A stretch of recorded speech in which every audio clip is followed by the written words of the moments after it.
Hi, it's Chris from WTI, and I'm really excited to tell you about this Poo-Pourri toilet spray. So I just wanted to make sure that I've got something that smells really nice. You just spray a couple of spritzes, 3 to 5, top of the toilet bowl. So you'll notice that I did it in top of the bowl of water here. And then what it does is creates just a nice film on the top. It smells really good.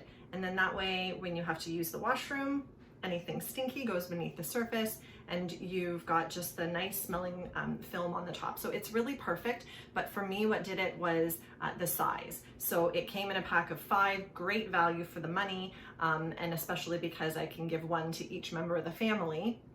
But to be able to have just something small like that we could stick in our luggage, I did just carry on for it. It just is honestly perfect.